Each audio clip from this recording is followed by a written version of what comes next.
ರಾಜ್ಯದಲ್ಲಿ ಪಂಚಾಯಿತಿಗಳ ಮಟ್ಟದಲ್ಲೂ ಕೂಡ ಈಗ ಎಲ್ಲ ಕಡೆಗಳಲ್ಲೂ BLOಗಳು ಬಂದಿರ್ತಾರೆ, ನಿಮ್ಮ ಮನೆಗಳಿಗೆ ತಲುಪ್ತಾ ಇರ್ತಾರೆ, ನಿಮ್ಮನ್ನು ಮಾತನಾಡಿಸ್ತಾ ಇರ್ತಾರೆ, ನಿಮ್ಮ ಜೊತೆಗೆ ಮಾಹಿತಿಯನ್ನು ಕಲೆ ಹಾಕೋದಕ್ಕೆ ಶುರು ಮಾಡಿರ್ತಾರೆ. ಅಥವಾ ಇನ್ನೊಂದು ವಾರದಲ್ಲಿ, ಇನ್ನು 15 ದಿವಸದಲ್ಲಿ, 20 ದಿವಸದಲ್ಲಿ ಬಂದು ಅವ್ರ ಹತ್ರ ನೀವು ನಿಮ್ಮ ಮಾಹಿತಿಯನ್ನು ಕೊಡಬೇಕಾಗುತ್ತೆ. ಇದು ಮತದಾರರ ಪಟ್ಟಿಗೆ ಸಂಬಂಧಿಸಿರುವಂಥ SIR ನಡೀತಾ ಇದೆ. ಈ SIR ಮತ್ತು ಇದರ ಸುತ್ತಲೂ ಕೆಲವರಿಗೆ SIR ಗುಮ್ಮದ ರೀತಿಯಲ್ಲಿ ಕಾಣುತ್ತೆ, ಕೆಲವರು SIR ಅದ್ಭುತದ ರೀತಿಯಲ್ಲೂ ಕೇಳ್ತಾ ಇದ್ದಾರೆ. ಆದರೆ SIR ಅಂದರೆ ಅಸಲಿಗೆ ಏನು ಅನ್ನುವಂಥದ್ದನ್ನು ನಾವು ಸರಳವಾಗಿ ನಿಮಗೆ ತಿಳಿಸ್ಕೊಡುವಂತಹ ಪ್ರಯತ್ನವನ್ನು ಕೇಂದ್ರ ಚುನಾವಣಾ ಆಯೋಗ ಯಾವ ಕಾರಣಕ್ಕೆ SIR ಮಾಡಿದೆ, ಯಾವ ಸ್ವರೂಪದಲ್ಲಿ SIR ಮಾಡ್ತಿದೆ, ಹೇಗೆ ಗೊಂದಲಗಳಿಲ್ಲದೇ ನೀವು ಈ SIRನಲ್ಲಿ ಭಾಗಿಯಾಗಬೇಕು, ಎಲ್ಲ ವಿಚಾರದ ಬಗ್ಗೆಯೂ ಕೂಡ ಮಾತನಾಡೋಣ. ನಮ್ಮ ಜೊತೆಗೆ ರಾಜ್ಯದ ಮುಖ್ಯ ಚುನಾವಣಾಧಿಕಾರಿಗಳಾಗಿರುವಂತಹ ಅನುಭವ್ ಕುಮಾರ್ ಅವರು ಜಾಯ್ನ್ ಆಗಿದ್ದಾರೆ. ಸರ್, ಕಾರ್ಯಕ್ರಮಕ್ಕೆ ಸ್ವಾಗತ. ನಮಸ್ತೆ ಸಾರಿ ಪ್ರಸಾದ್. ಭಾಳ ಮುಖ್ಯವಾಗಿ SIR ವಿಚಾರದಲ್ಲಿ ನಾನು ಮೊದಲೇ ಹೇಳಿದಂಗೆ ಜನರಲ್ಲಿ ಒಂದು ರೀತಿಯಿಂದ ಗುಮ್ಮದ ರೀತಿಯಲ್ಲೂ ಕೂಡ ಇದೆ. ಏನಪ್ಪ ಇದು ಅನ್ನುವಂಥ ಒಂದು ಪ್ರಶ್ನೆ ಇದೆ. ಹಾಗೆಯೇ ಕೆಲವರಿಗೆಲ್ಲ ಇದೊಂದು ಬಹಳ ಅದ್ಭುತ ವಿಚಾರಗಳು ಅಂತ ಕೂಡ ಇದೆ. ಆದರೆ ವಾಸ್ತವವಾಗಿ SIR ಮತದಾರರ ಪಟ್ಟಿಯಲ್ಲಿ ಆಗ್ತಾ ಇರುವ ಈ ಪರಿಷ್ಕರಣೆಯ ಒಟ್ಟು ಸ್ವರೂಪದ ಬಗ್ಗೆ ನೀವು ನಮ್ಮ ಜನರಿಗೆ ಸರಳವಾಗಿ ವಿವರಿಸೋದಿದ್ರೆ. ಖಂಡಿತವಾಗಿ. ಈಗ ಮತದಾರರ ಪಟ್ಟಿ ಪರಿಷ್ಕರಣೆ ಎರಡು ರೀತಿಯಲ್ಲಿ ಮಾಡ್ತಾರೆ. ಒಂದು SSR ಅಂತ ಕರಿತೀವಿ, special summary revision, which happens every year. ಹೌದು. ಆ ಸಂದರ್ಭಗಳಲ್ಲಿ ನಾವು ಪ್ರತಿಯೊಂದು ಮತದಾರನ ವೆರಿಫೈ ಮಾಡೋಕ್ಕೆ ಹೋಗಲ್ಲ. ಯಾರು ಅಡಿಷನ್ ಬೇಕು, ಡೆಲಿಷನ್ ಬೇಕು, ಚೇಂಜಸ್ ಬೇಕು, ಕರೆಕ್ಷನ್ ಬೇಕಂತಾರೆ ಅಂಥವ್ರದ್ದು ಮಾತ್ರ ಮಾಡ್ತೀವಿ. ಆವಾಗ ಎಲೆಕ್ಟ್ರಲ್ ರೋಲ್ ಹೊಸದಾಗಿ ಮಾಡುವುದಿಲ್ಲ. ಹೌದು. ಮತದಾರರ ಪಟ್ಟಿ ಹಾಗೆ ಇರ್ತದೆ, ಅಪ್ಡೇಷನ್ ಮಾತ್ರ ಹಾಕ್ತಿರ್ತದೆ. ಅದು SSR ಅಂತೀವಿ. ಇದು ಪ್ರತಿ ವರ್ಷ ನಡೆಯುವ ಕಾರ್ಯಕ್ರಮ. SIR ಸ್ಪೆಷಲ್ ಇಂಟೆನ್ಸಿವ್ ರಿವಿಷನ್ ಏನಿದೆ, ಇದು ಎಲೆಕ್ಷನ್ ಕಮಿಷನ್ ಆಫ್ ಇಂಡಿಯಾ ಯಾವಾಗ ಮತದಾರರ ಪಟ್ಟಿಯನ್ನು ಇಂಟೆನ್ಸಿವ್ ರಿವಿಷನ್ ಮಾಡಬೇಕೆಂದು ತೀರ್ಮಾನ ಮಾಡ್ತದೋ ಆವಾಗ ಅವರು ಆದೇಶ ಮಾಡ್ಬೋದು. ಈಗ ನಮ್ಮ ದೇಶದಲ್ಲಿ 9 ಬಾರಿ ಈಗಾಗಲೇ SIR ಆಗಿದೆ. ಇದು 10ನೇ ಸಾರಿ ನಡೀತಾ ಇರುವ ಒಂದು ಕಾರ್ಯಕ್ರಮ. SIR ವಿಶೇಷ ಏನಂತ ಕೇಳಿದ್ರೆ, we are creating new electoral roll. ಮತದಾರರ ಪಟ್ಟಿನೇ ಹೊಸದಾಗಿ ಮಾಡ್ತಾ ಇರ್ತೀವಿ. ಸೊ ಆದ ಕಾರಣ ಏನಾಗ್ತದೆ, ನಾವು ಪ್ರತಿಯೊಂದು ಮತದಾರನ ವೆರಿಫೈ ಮಾಡೋದು ಅಗತ್ಯ ಆಗುತ್ತದೆ. ಸೊ ಹೇಗೆ ಮಾಡ್ತೀವಿ ಅದನ್ನು ಎಂದು ನೋಡುವಾಗ, ಈಗ ನಾವು 16/6/2026 ನಮ್ಮ ಹತ್ರ ಏನು ಮತದಾರರ ಪಟ್ಟಿ ಇತ್ತು ಅದನ್ನು ಫ್ರೀಸ್ ಮಾಡಿದ್ವಿ. ಆವತ್ತಿನ ದಿನ 5,54,34,312 ಜನ ನಮ್ಮ ಮತದಾರರ ಪಟ್ಟಿಯಲ್ಲಿ ಇದ್ದಾರೆ. ಹೌದು. ಸೊ ಇಷ್ಟು ಮತದಾರರಿಗೆ ನಾವು 2 ಸೆಟ್ ಎನ್ಯುಮರೇಷನ್ ಫಾರ್ಮನ್ನು ಪ್ರಿಂಟ್ ಮಾಡಬೇಕು. ಸುಮಾರು 11 ಕೋಟಿಗೂ ಮೇಲ್ಪಟ್ಟು ಫಾರ್ಮ್ಸನ್ನು ಪ್ರಿಂಟ್ ಮಾಡಬೇಕು. ಪ್ರಿಂಟ್ ಮಾಡಿ 59,050 BLOಗಳ ಮುಖಾಂತರ ಪ್ರತಿಯೊಂದು ಮತದಾರರ ಮನೆಗೂ, ಪ್ರತಿಯೊಂದು ಮತದಾರರು 2 ಸೆಟ್ ಎನ್ಯುಮರೇಷನ್ ಫಾರ್ಮನ್ನು ಅವ್ರ ಮನೆಗೆ ವಿತರಣೆ ಮಾಡ್ತೀವಿ. ಹಂಗಾದರೆ ಜವಾಬ್ದಾರಿ ನಮ್ಮ ಮೇಲೆ ಇರ್ತದೆ. SSR ಅಲ್ಲಿ ಜನ ಬಂದು ನಮಗೆ ಅರ್ಜಿ ಕೊಡ್ತಾರೆ, ಸೇರ್ಪಡೆಗೆ, ಡೆಲಿಷನ್ಗೆ, ಬಾಕಿಗಿಲ್ಲ. SIR ಅಲ್ಲಿ ಇದು ನಮ್ಮ BLOಗಳೇ ಈ ಕೆಲಸವನ್ನು ಮಾಡ್ತಾರೆ. ಸೊ ಅದರಿಂದ ಈಗ ಜವಾಬ್ದಾರಿ ದ ಓನಸ್ ಈಸ್ ಆನಸ್, ಜವಾಬ್ದಾರಿ ನಮ್ಮ ಮೇಲೆ ಇರುತ್ತೆ. ಸೊ ನಾವು ಪ್ರತಿಯೊಂದು ಮತದಾರರಿಗೂ ಎನ್ಯುಮರೇಷನ್ ಫಾರ್ಮನ್ನು ವಿತರಣೆ ಮಾಡಬೇಕು. ವಿತರಣೆ ಮಾಡಿದ ನಂತರ ಮತದಾರರು ಏನು ಮಾಡ್ತಾರೆ ಅಂತ ಹೇಳಿದ್ರೆ, ಎನ್ಯುಮರೇಷನ್ ಫಾರ್ಮಲ್ಲಿ ತಮ್ಮದು ಫೋಟೋ ಹಳೆಯದು ಇದ್ದರೆ ದಯವಿಟ್ಟು ಹೊಸ ಫೋಟೋ ಹಚ್ಚಬೇಕು ಅವರು. ಆಮೇಲೆ 2002ರ SIR ಅದರಲ್ಲಿ ಅವ್ರದ್ದು ಹೆಸರು ಇದ್ದರೆ ಅವ್ರದ್ದು ಮಾಹಿತಿ, ಅವ್ರದ್ದು ಹೆಸರು ಇಲ್ಲದೇ ಇಲ್ಲದ ಸಂದರ್ಭದಲ್ಲಿ ಅವ್ರದ್ದು ರಿಲೇಟಿವ್ಸ್ ಮಾಹಿತಿ, ರಿಲೇಟಿವ್ ಅಂದರೆ ತಾಯಿ, ತಂದೆ, ಅಜ್ಜ, ಅಜ್ಜಿ, ಅವ್ರ ಮಾಹಿತಿಯನ್ನು ಅವ್ರು ತುಂಬಿ ಸಹಿ ಮಾಡಿ BLO ಹತ್ರ ವಾಪಸ್ ಕೊಡ್ತಾರೆ. ಸೊ ಯಾರ್ಯಾರೆಲ್ಲ ಎನ್ಯುಮರೇಷನ್ ಫಾರ್ಮನ್ನು ಫಿಲ್ ಮಾಡಿ ಸೈನ್ ಮಾಡಿ BLO ಹತ್ರ ವಾಪಸ್ ಕೊಡ್ತಾರೋ ಅವ್ರ ಹೆಸರು ಪೂರ ಆಗಸ್ಟ್ 5ನೇ ತಾರೀಕು ಡ್ರಾಫ್ಟ್ ರೋಲ್ ಏನು ನಾವು ಪಬ್ಲಿಷ್ ಮಾಡ್ತೀವಿ, ಡ್ರಾಫ್ಟ್ ರೋಲಲ್ಲಿ ಇರ್ತದೆ. ಇದು ಪ್ರೊಸೀಜರ್. ಈ enumeration period, house visit period 30 ಜೂನಿಂದ 29 July ತನಕ ಇರ್ತದೆ. ಈಗಾಗಲೇ ಮನೆಗಳಲ್ಲಿ 5 ಜನ ವೋಟರ್ಸ್ ಇದ್ದಾರೆ. ಅದರಲ್ಲಿ 3 ಜನ ಹೊರಗಡೆ ಎಲ್ಲೋ ಕೆಲಸದಲ್ಲಿದ್ದಾರೆ. ಊರಲ್ಲಿ ಅಪ್ಪ ಅಮ್ಮ ಇರ್ತಾರೆ, ಅಥವಾ ಅಣ್ಣ ಅತ್ತಿಗೆ ಇರ್ತಾರೆ, ಯಾರೋ ಇರ್ತಾರೆ ಮನೆಯಲ್ಲಿ. ಅವರು ಹತ್ರನೇ ಈಗ ಈ 5 ಜನರಲ್ಲಿ ಈಗ ಹೊರಗಡೆ ಇರುವಂಥ 3 ಜನರದ್ದು ಕೂಡ ವೋಟ್ ಅವರ ಊರಲ್ಲೇ ಇದೆ. ಈಗ ಅವರ ಮನೆಯಲ್ಲಿ ನೀವು ಕೊಟ್ಟಿರುವಂಥ ಫಾರ್ಮಲ್ಲಿ ಫಿಲ್ ಮಾಡಿ ಅಲ್ಲೇ ಕೊಟ್ಟರೆ ಸಾಕಾಗುತ್ತಾ, ಅಥವಾ ಇವರೆಲ್ಲರೂ ಕೂಡ ಅಲ್ಲಿಗೆ ಹೋಗಿ ಫಿಲ್ ಮಾಡಿ ಕೊಡಬೇಕಾಗಿದೆಯಾ? ಇಲ್ಲ, ಈಗ ಏನಾಗ್ತದೆ, ಎನ್ಯುಮರೇಷನ್ ಫಾರ್ಮಲ್ಲಿ ಭಾಳ ಸ್ಪಷ್ಟವಾಗಿ ಹೇಳಿದ್ದೀನಿ. ಏನಂದರೆ, ಎನ್ಯುಮರೇಷನ್ ಫಾರ್ಮನ್ನು ಮತದಾರರು ಸೈನ್ ಮಾಡಬಹುದು. ಮತದಾರರು ಸೈನ್ ಮಾಡೋಕ್ಕಾಗದೇ ಇರೋ ಸಂದರ್ಭಗಳಲ್ಲಿ ಅವ್ರ ಕುಟುಂಬದ ಯಾವುದೇ ಒಂದು ಅಡಲ್ಟ್ ಮೆಂಬರ್ ಸೈನ್ ಮಾಡಬಹುದು. Any adult member of the family can sign the form. So ತಾವು ಹೇಳಿದಂಗೆ ಯಾರು ಒಂದು ಕುಟುಂಬದಲ್ಲಿ 5 ಜನ ಇದ್ದು 3 ಜನ ಹೊರಗಡೆ ಇದ್ದಾರೆ ಅಂದರೆ ಬಾಕಿ ಉಳಿದಿರೋ ಇಬ್ಬರು ಏನಿದ್ದಾರೆ ಅವರು ಫಾರ್ಮನ್ನು ಮತದಾರರ ಪರವಾಗಿ ಸೈನ್ ಮಾಡಿ ಕೊಡ್ಬೋದಾಗಿದೆ. ಓಕೆ, ಹಾಗಾಗಿ it makes the process easy. ಖುದ್ದಾಗಿ ಇವರೇ ಅಲ್ಲಿಗೂ ಹೋಗಬೇಕು, ಇಲ್ಲ ಕೆಲಸದಿಂದ ರಜೆ ಹಾಕ್ಕೊಂಡು ಇದು ಫಿಲ್ ಮಾಡೋ ಸಂಬಂಧಕ್ಕೋಸ್ಕರ ನಾನು 500 ಕಿಲೋಮೀಟರ್ ಟ್ರಾವೆಲ್ ಮಾಡಿ ಹೋಗಬೇಕು ಎಂಬ ಒಂದು ಕಂಪ್ಲೇಂಟ್ಸ್ ನಮಗೆ ಬರೋದಿಲ್ಲ. ಎಸ್, ಈಗ ಬೆಂಗಳೂರಿನಂಥ ನಗರದಲ್ಲಿ ಈಗ ನೀವು ಬಹುಶಃ ಒಂದು ಮನೆಗೆ ಕನಿಷ್ಠ 3 ಬಾರಿ ಆದರೂ ವಿಸಿಟ್ ಮಾಡಬೇಕು ಅನ್ನೋದನ್ನ ಹೇಳಿದಿರಿ. ಈಗ ಬೆಂಗಳೂರಿನಂಥ ನಗರ ಪ್ರದೇಶದಲ್ಲಿ ಬೆಳಗ್ಗೆ ಮತ್ತು ಸಂಜೆ ಹೊತ್ತಿನಲ್ಲಿ ಮಾತ್ರ, ನಮ್ಮಲ್ಲಿ ಇತ್ತೀಚೆಗಷ್ಟೇ ಜಾತಿ ಗಣತಿ ಆಗಿದ್ದಾರೆ ನೋಡಿದ್ವಿ, ಅಥವಾ ಜನರಲ್ ಸೆನ್ಸಸ್ ಆಗಿದ್ದಾರೆ ನೋಡಿದ್ವಿ. ಸಾಮಾನ್ಯವಾಗಿ ಬೆಳಗ್ಗೆ ಮತ್ತು ಸಂಜೆ ಅವಧಿಯಲ್ಲಿನೇ ಇವರು ಎನ್ಯುಮರೇಟರ್ಸ್ ಮನೆಗಳಿಗೆ ಬರ್ತಾ ಇದ್ದಿದ್ದು ನೋಡಿದ್ವಿ.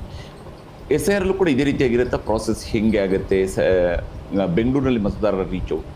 ನಾವು ಏನು ಸೂಚನೆ ಕೊಟ್ಟಿದ್ದೀವಿ BLOಗಳಿಗೆ ಅಂತ ಕೇಳಿದರೆ, ಪ್ರತಿಯೊಂದು ಮನೆಗೆ ಹೋಗಿ ಮತದಾರರಿಗೆ ಎನ್ಯುಮರೇಷನ್ ಫಾರ್ಮ್ನ ವಿತರಣೆ ಮಾಡಬೇಕು. ಎಲ್ಲಿ ಮನೆಯಲ್ಲಿ ವಿತರಣೆ ಆಗಿದೆ ಅಲ್ಲಿ ನಾವು ಸ್ಟಿಕ್ಕರ್ ಕೊಟ್ಟಿದ್ದೀವಿ, square shape sticker which is in purple colour. ಅದನ್ನು ಪೇಸ್ಟ್ ಮಾಡ್ತಾರೆ. ಅಲ್ಲಿ ಮನೆ ಎನ್ಯುಮರೇಷನ್ ಫಾರ್ಮ್ ವಿತರಣೆ ಆಗಿದೆ ಅಂತ ಅರ್ಥ. ಅವ್ರ ಹತ್ರ ಫಾರ್ಮ್ ಫಿಲ್ ಮಾಡಿ ವಾಪಸ್ ತೊಗೊಳ್ತಾರೆ. ಕೆಲವರು ಅವತ್ತೇ ಫಿಲ್ ಮಾಡಿ ಕೊಟ್ಬಿಡ್ತಾರೆ, ಆಗಲೇ ಫಿಲ್ ಮಾಡಿ ಕೊಡ್ತಾರೆ. ಕೆಲವರು ನಾನು ನಾಳೆ ಮಧ್ಯಾಹ್ನ ಕೊಡ್ತೀನಿ ಅಥವಾ ಇನ್ನೊಂದು 2 ದಿನ ಬಿಟ್ಟು ಕೊಡ್ತೀನಿ ಅಂತ ಹೇಳ್ಬೋದು. ಅದು ಮತದಾರರಿಗೆ ಬಿಟ್ಟಿದ್ದು. ಆದರೆ 29ನೇ ತಾರೀಕು ಮುಂಚೆನೇ ಅವ್ರು ಖಂಡಿತವಾಗಿ ಕೊಡಬೇಕು. ಅದು ಒಂದು. ಎಲ್ಲಿ ಮನೆ ಲಾಕ್ ಆಗಿದೆ, ಮನೆಯಲ್ಲಿ ಯಾರು ವ್ಯಕ್ತಿ ಇಲ್ಲ ಅಂಥ ಸಂದರ್ಭಗಳಲ್ಲಿ ಫಾರ್ಮನ್ನು ಮನೆ ಒಳಗೆ ಹಾಕಬೇಕು. ಹಾಕಿಬಿಟ್ಟು ಅಲ್ಲಿ ರೆಡ್ ಕಲರ್ ಸ್ಟಿಕ್ಕರ್ ಹಚ್ಚಬೇಕು. ಹಚ್ಚಿ ನೆಕ್ಸ್ಟ್ ಟೈಮ್ BLO ಯಾವಾಗ ಬರ್ತಾರೆ ಅಂತ ಮಾಹಿತಿನ ಅದರಲ್ಲಿ ಕೊಡಬೇಕು. ಸೊ ಎಲ್ಲೆಲ್ಲಿ ಮನೆಯಲ್ಲಿ ವ್ಯಕ್ತಿಗಳಿಲ್ಲ ಅಲ್ಲಿ ಮಾತ್ರ 3 ಬಾರಿ ವಿಸಿಟ್ ಮಾಡಬೇಕು ನಾವು ಸೂಚನೆ ಕೊಟ್ಟಿದ್ದೀವಿ. ಅಕ್ಕಪಕ್ಕದ ಮನೆಯಲ್ಲಿ ಮೊಬೈಲ್ ನಂಬರ್ ಕಲೆಕ್ಟ್ ಮಾಡೋಕ್ಕೆ ಪ್ರಯತ್ನ ಮಾಡಿ ಸಂಬಂಧಪಟ್ಟವರಿಗೆ ಕಾಲ್ ಮಾಡೋ ಪ್ರಯತ್ನ ಮಾಡಬಹುದಿದೆ. ಈ ಸಂದರ್ಭದಲ್ಲಿ ನಾನು ರಾಜಕೀಯ ಪಕ್ಷದ BLOಗಳೇನಿದ್ದಾರೆ ಅವ್ರಿಗೂ ಮನವಿ ಮಾಡ್ತೀನಿ. ಯಾಕಂದರೆ ನಮ್ಮ ರಾಜ್ಯದಲ್ಲಿ ತೊಗೊಂಡ್ರೆ ರೆಕಗ್ನೈಸ್ಡ್ ಪೊಲಿಟಿಕಲ್ ಪಾರ್ಟೀಸ್ 1,15,000 BLOಗಳನ್ನು ಅಪಾಯಿಂಟ್ ಮಾಡಿದ್ದಾರೆ. ಸೊ ಅವರುಗಳಿಗೂ ಸಮೇತ ಜನರ ಕುರಿತು ಮಾಹಿತಿ ಇರ್ತದೆ. ಸೊ ಯಾರಿಗೆ ಮನೆಯಲ್ಲಿ ಇಲ್ಲ ಅಂಥವ್ರಿಗೆ ಕಾಂಟ್ಯಾಕ್ಟ್ ಮಾಡಿ ಅವ್ರ ಫಾರ್ಮನ್ನು ತಲುಪಿಸೋದಕ್ಕೆ ಅವರು ಸಮೇತ ನಮಗೆ ಹೆಲ್ಪ್ ಮಾಡಬೇಕು ನಾನು ಈ ಸಂದರ್ಭದಲ್ಲಿ ಕೋರ್ತೀನಿ. ಹಂಗೆ ಮಾಡೋ ಸಂದರ್ಭದಲ್ಲಿ ಈಗ ಸಿವಿಲ್ ಸೊಸೈಟಿ, ಸಂಬಂಧಪಟ್ಟ ವೋಟರ್, ರಾಜಕೀಯದ ಪಕ್ಷಗಳ ಎಲ್ಲ ಮುಖಂಡರು ಮತ್ತು BLA ಏಜೆಂಟ್ಸ್, ಮೀಡಿಯಾ ಮತ್ತು ವಾಲಂಟ್ರಿ ಆರ್ಗನೈಸೇಷನ್ ಇವರೆಲ್ಲರ ಸಹಕಾರ ಇದ್ದ ಸಂದರ್ಭಗಳಲ್ಲಿ ಖಂಡಿತವಾಗಿ ನಾವು ಈ SIR ಉದ್ದೇಶ ಏನಿದೆ ಅಂತ ಕೇಳಿದರೆ, every eligible voter has to be enrolled in the electoral roll. ಅಂದರೆ ಪ್ರತಿಯೊಂದು ಅರ್ಹ ಮತದಾರರು ಮತದಾರರ ಪಟ್ಟಿಯಲ್ಲಿ ಇರಬೇಕೆಂಬುದೇ ಒಂದು ಉದ್ದೇಶ ಆಗಿರ್ತದೆ. ಆ ಉದ್ದೇಶ ಪರಿಪೂರ್ಣವಾಗಿ ನಿವೃತ್ತಿ ಆಗುತ್ತೆ ಅಂತ ನಾನು ಭಾವಿಸ್ತೀನಿ. ಅಂದರೆ ಈಗ ಅಕ್ಟೋಬರ್ 30ವರೆಗೆ ಜನ್ಮದಿನಾಂಕ ಇರುವಂಥವರು ಕೂಡ ಇದರಲ್ಲಿ 18 ವರ್ಷ, ಅಕ್ಟೋಬರ್ 30ವರೆಗೆ 18 ವರ್ಷ ಆಗುವವರೆಗೂ ಕೂಡ ಇಲ್ಲಿ ಎನ್ರೋಲ್ ಆಗಬಹುದು. ಅಕ್ಟೋಬರ್ 1/10/2026 ಈ ಮತದಾರರ ಪಟ್ಟಿಯಲ್ಲಿ ಯಾರ್ಯಾರಿಗೆ ಅರ್ಹತೆ ಇರುತ್ತೆ ಅಂತ ಕೇಳಿದರೆ, ಯಾರ್ಯಾರು 1/10/2026 18 ವಯಸ್ಸು ಪೂರ್ತಿ ಮಾಡ್ತಾರೋ ಅವರೆಲ್ಲರೂ ಸಮೇತ ಅರ್ಜಿ ಕೊಡ್ಬೋದು. ಉದಾಹರಣೆಗೆ ಅದು 1 ಅಕ್ಟೋಬರ್ ಆಗ್ತದೆ, ನಾವೀಗ ಮಾತಾಡ್ತಿರೋದು 30 ಜೂನ್ಗೆ. ನಾನೀಗ ಅರ್ಜಿ ಕೊಡ್ಬೋದು, 18 ವಯಸ್ಸು ಪೂರ್ತಿ ಆಗ್ತಂದರೆ ಖಂಡಿತವಾಗಿ ಅರ್ಜಿ ಕೊಡ್ಬೋದು. There name will be added during that time, ಅವ್ರ 18 ವಯಸ್ಸು ಪೂರ್ತಿ ಆದಮೇಲೆ. ಆದರೆ ಫಾರ್ಮ್ 6ಅನ್ನು BLOಗಳ ಹತ್ರ ಈಗಲೇ ನಾವು 30 ಫಾರ್ಮ್ಸ್ ಪ್ರತಿ BLO ಹತ್ರ ಕೊಟ್ಟಿದ್ದೀವಿ. Form 6 that is for the new voter.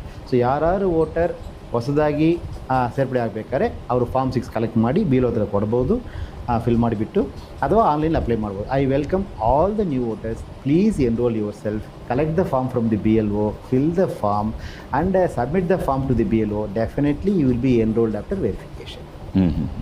ಇಲ್ಲಿ ಭಾಳ ಮುಖ್ಯವಾಗಿ ಈಗ BLOಗಳನ್ನು ನೀವು ಸುಮಾರು 59,000 ಜನರನ್ನು ಈಗಾಗಲೇ ನೇಮಕ ಮಾಡ್ಕೊಂಡಿದ್ದೀವಿ. ಹೌದು. ಕರ್ನಾಟಕದಲ್ಲಿ ಇರುವಂಥ ಮನೆಗಳ ಸಂಖ್ಯೆಯನ್ನು ನೋಡಿದಾಗಲಿ ಸರ್ಕಾರದ ಬೇರೆ ಬೇರೆ ಡಾಟಾಗಳಲ್ಲಿ ಬೇರೆ ಬೇರೆ ರೀತಿಯ, ನಮ್ಮಲ್ಲಿ ಈಗ ಉದಾಹರಣೆ ಕರ್ನಾಟಕದ ಉದಾಹರಣೆ ಬರೆದಿದ್ರೆ, ನಮ್ಮಲ್ಲಿ ಗೃಹಜ್ಯೋತಿಯ ಡಾಟಾದ ಪ್ರಕಾರವಾಗಿ ಇಲ್ಲಿರುವಂತಹ ಮನೆಗಳಲ್ಲಿ ಅದರಲ್ಲಿ ಬಾಡಿಗೆ ಮನೆಗಳು ಸೇರಿಕೊಂಡು ಸುಮಾರು 1,70,00,000 ಮನೆಗಳಿದ್ದಾವೆ ಅಂತೇಳಿ, ಅಥವಾ ನಮ್ಮ ಉಳಿದ ಯಾವುದು ರೇಷನ್ ಕಾರ್ಡ್ಗಳ ಆಧಾರದ ಮೇಲೆ ನೋಡಿದ್ರೆ ಸುಮಾರು 1,24,28,00,000ವರೆಗೆ ಮನೆಗಳಿದ್ದಾವೆ. ಇಷ್ಟು ಮನೆಗಳನ್ನು 59,000 ಜನ BLOಗಳು ಹೇಗೆ ರೀಚ್ ಔಟ್ ಆಗೋದಕ್ಕೆ ಸಾಧ್ಯ ಆಗುತ್ತೆ? ಅದು ಕೇವಲ 30 ದಿವಸಗಳ ಅವಧಿಯಲ್ಲಿ ಅನ್ನೋದು ಇದು ಭಾಳ ದೊಡ್ಡ, ಅವರ ಮೇಲೆ ದೊಡ್ಡ ಪ್ರೆಷರ್ ಆಗಲ್ವಾ BLOಗಳಿಗೆ? ಮೊದಲನೇದು, ಕನ್ನಡ ರಾಜ್ಯದಲ್ಲಿ 1,88,00,000 ಮನೆ ಇರೋದಾಗಿ ನಮ್ಮ ಡೇಟಾ ಬೇಸಲ್ಲಿ ಇರ್ತದೆ. ಸೊ ನಾವು 1,88,00,000 ಸ್ಟಿಕ್ಕರ್ ಪ್ರಿಂಟ್ ಮಾಡಿ BLOಗಳ ಹತ್ರ ಕೊಟ್ಟಿದ್ದೀವಿ. ಸೊ ಎಲ್ಲೆಲ್ಲಿ ಸ್ಟಿಕ್ಕರ್ ಇರ್ತದೆ ಅಲ್ಲಿ BLO ವಿಸಿಟ್ ಮಾಡಿದ್ರೆ ಅಂದರೆ ಜನ ತಾನು ಈಸಿಯಾಗಿ ಅರ್ಥ ಮಾಡಿಕೋಬೋದು. ಅದು ಒಂದು. ಎರಡನೇದು, 5,54,00,000 ಮತದಾರರು ಇದ್ದಾರೆ. Divided by 59,050, it comes around 949 voters per, 950 voter per BLO. ನಗರ ಪ್ರದೇಶದಲ್ಲಿ ಸ್ವಲ್ಪ ಜಾಸ್ತಿ ಇರ್ಬೋದು, ಕೆಲವು ಕಡೆ ಸ್ವಲ್ಪ ಕಡಿಮೆನೇ ಇರ್ಬೋದು. ಸರಾಸರಿಯಾಗಿ 949 950 ವೋಟರ್ ಒಂದು BLO ಬರ್ತಾರೆ. ತಾವು ಹೇಳಿದಂಗೆ ಸ್ವಲ್ಪ ಇದು ಇಟ್ಸ್ ಟಫ್ ಟಾಸ್ಕ್ ಬರಲಿ, but B L Os are trained. ಯಾಕೆ ನಮ್ಮ ಬಿ ಎಲ್ ಓಗಳೇ 99.67% ಮ್ಯಾಪಿಂಗ್ ಮಾಡಿದ್ದಾರೆ. ಸೊ ಆಲ್ರೆಡಿ ಇದೇನೋ more than 91-92% of the voters houses and the details. ಅದರಿಂದ ಖಂಡಿತವಾಗಿ ಮ್ಯಾಪಿಂಗ್ ಈಗಾಗಲೇ ಮಾಡಿದ್ರಿಂದ ಈ 30 ದಿವಸ ಒಳಗಾಗಿ ಖಂಡಿತವಾಗಿ ನಮ್ಮ ಅಧಿಕಾರಿಗಳು ತನ್ನ ಕಾರ್ಯಕ್ರಮವನ್ನು ನಿಯಮ ಪ್ರಕಾರ ಕರೆಕ್ಟಾಗಿ ಮಾಡ್ತಾರೆ, ನಂಬಿಕೆ ನಮಗೆ ಇರ್ತದೆ. ಆ್ಯಂಡ್ ಇನ್ನೊಂದು, ಈ SIR ಏನಿದೆ ಅದು ಎಲೆಕ್ಷನ್ ಕಮಿಷನ್ ಆಫ್ ಇಂಡಿಯಾ ಏನು ಶೆಡ್ಯೂಲ್ ಕೊಟ್ಟಿದ್ದಾರೆ ಅದ್ರ ಪ್ರಕಾರ ಮಾತ್ರ ಮಾಡೋಕ್ಕಾಗ್ತದೆ, ಅದು ಬದಲಿ ಮಾಡೋಕ್ಕೂ ಆಗೋದಿಲ್ಲ. ಓಕೆ, ಹೌದು. ಇಲ್ಲಿ SIR ಮಾಡುವಂತಹ ಸಂದರ್ಭದಲ್ಲಿ ಈಗ ನಾವು ಅರ್ಜಿಯನ್ನು ಫಿಲ್ ಮಾಡಿಕೊಡ್ಬೇಕು. ನೀವು 2002ರ SIR ಇಟ್ಕೊಂಡು ಅದರ ಮುಂಚೆ ಇದ್ದಂತಹ ವೋಟರ್ಗಳದ್ದು ಆ ವೋಟರ್ ID ಗಳ ಆಧಾರದ ಮೇಲೆ ಭಾಳ ಮುಖ್ಯವಾಗಿ ಇಲ್ಲಿ ಪರಿಗಣನೆಗೆ ತೆಗೆದುಕೊಳ್ಳುತ್ತೆ, ವೋಟರ್ ಲಿಸ್ಟ್ ಆಧಾರದ ಮೇಲೆ. 2002ರ ನಂತರ ವೋಟರ್ ಲಿಸ್ಟ್ಗೆ ಸೇರಿದಂಥವ್ರು, ಅದಕ್ಕೆ ಮುಂಚಿತವ್ರಿಗೆ ಅವ್ರ ಅಪ್ಪ ಅಮ್ಮ ಇರ್ತಾರೆ, ಅಪ್ಪ ಅಮ್ಮ ಕಾಲ ಆಗಿರ್ತಾರೆ, ಅವ್ರು ಇರೋದಿಲ್ಲ, ಮಕ್ಕಳು 35 ವರ್ಷದ ಮಕ್ಕಳು ಇರ್ತಾರೆ. 2002ರಲ್ಲಿ ಆವಾಗ ಅವ್ರಿಗಿನ್ನೂ ಕೂಡ 18 ಇಯರ್ಸ್ ತುಂಬಿರೋದಿಲ್ಲ. ಅಂಥವರು ಇವಾಗ ಅದಾದ ನಂತರ ಅವರು ವೋಟರ್ ಲಿಸ್ಟ್ಗೆ ಸೇರಿರ್ತಾರೆ. ಅಂಥವ್ರಿಗೆ ಈಗ 2002 ಅನ್ನುವಂಥದ್ದು ಹೇಗೆ ಕಟ್ ಆಫ್ ಆಗುತ್ತೆ? ಅವರು ಹೇಗೆ ಅಲ್ಲಿ ಸೇರ್ಕೊಳ್ಬೋದು? ಯಾರ ಮತದಾರರ ಹೆಸರು ಇವತ್ತು ಅಂದರೆ 16/6/2026 ಮತದಾರ ಪಟ್ಟಿಯಲ್ಲಿ ಹೆಸರು ಇತ್ತೋ ಅವ್ರಿಗೆ ನಾವು ಎನ್ಯುಮರೇಷನ್ ಫಾರ್ಮ್ ಕೊಡ್ತೀವಿ. ಅವ್ರ ಹತ್ರ 2002 SIRದು ಡೇಟಾ ಅವರದು ಅಥವಾ ಅವ್ರ ರಿಲೇಟಿವ್ಸ್ ಡೇಟಾ ಇದ್ದರೆ ದಯವಿಟ್ಟು ಅದನ್ನು ಫಿಲ್ ಮಾಡಿ ಕೊಡಬೇಕು. ಅಕಸ್ಮಾತ್ ಅವ್ರದ್ದು 2002 ಡೇಟಾ ಇಲ್ಲವೇ ಇಲ್ಲ ನನ್ನ ಹತ್ರ ಅಂಬ ಸಂದರ್ಭಗಳಲ್ಲಿ ಅವರು ತನ್ನ ವೈಯಕ್ತಿಕ ಮಾಹಿತಿಯನ್ನು ಮಾತ್ರ ಫಿಲ್ ಮಾಡಿ ಸೈನ್ ಮಾಡಿ ಕೊಟ್ಟರೂ ಸಮೇತ ಅವ್ರ ಹೆಸರು ಡ್ರಾಫ್ಟ್ ರೋಲ್ಗೆ ಬರ್ತದೆ. ಎನ್ಯುಮರೇಷನ್ ಫಾರ್ಮ್ ಬ್ಯಾಕ್ ಸೈಡಲ್ಲಿ ನಾವು ಒಂದು ಷರತ್ತನ್ನು ದಯವಿಟ್ಟು ನಾನು ಎಲ್ಲರನ್ನ ರಿಕ್ವೆಸ್ಟ್ ಮಾಡ್ತೀನಿ, kindly go through the enumeration form. This gives all the details. ಈ ಎನ್ಯುಮರೇಷನ್ ಫಾರ್ಮಲ್ಲಿ ಸಕಲ ಮಾಹಿತಿನೂ ಇದೆ.